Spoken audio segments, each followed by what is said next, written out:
అమ్మా భగవంత మా వాళ్ళు ఇవాళ మళ్ళా బంగారతలు రాసిర్రు. శబ్దం అంటే ఎంత పెరిగిందో అనే బుగులకే గుండె డక్క డక్క అంటుంది. ఎందుకంటే తగ్గుడు కంటే పెరుగుడు ముచ్చట్లే ఎక్కువ ఉంటున్నాయి ఈ నడుమ. ఇక లాగ్ చేసుడు ఎందుకు కానీ సీదా బంగారం వెండి ధరలు ఏంది ఎంత పెరిగినాయో చెప్తా పార్రి.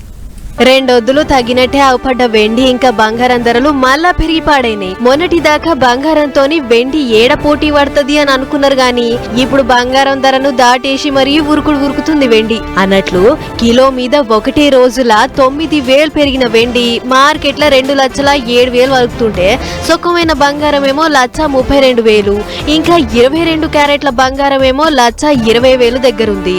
అయితే సరిగ్గా ఏడాది కింద ₹1,00,000 దాటిన వెండి మళ్ళా ఏడాది తిరిగేటాళ్లకు 2 లక్షల దగ్గరకు వచ్చుడే ఇప్పుడు అందరూ చిత్రపోతుర్రు.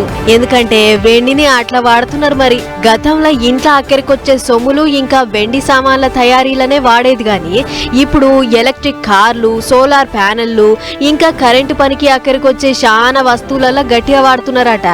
అందుకే వెండి వాడకం బగ్గా పెరిగిపోయి రేటుకు రెక్కలొచ్చినాయి అంటుర్రు వెండి ధరల ముచ్చట్లు తెలిసిన మేధావులు. దీనికి తోడు అవసరానికి తగ్గట్లు వెండి అంగట్లకు వస్తలేదట.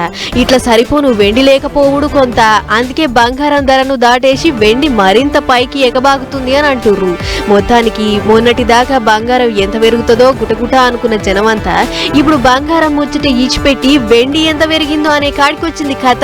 ఏదేమైనా బంగారము వెండి రెండు జనాలను పెద్ద పరిశానే చేస్తున్నాయి. నెరి వెండి మాత్రం చూస్తుండగానే 2 లక్షలు దాటే కదా, ఇంకెంత పెరుగుతుందో అని రంది పడుతురు జనాలు. చూడాలి మరిగా ఇంకెంత దూరం పోతుందో.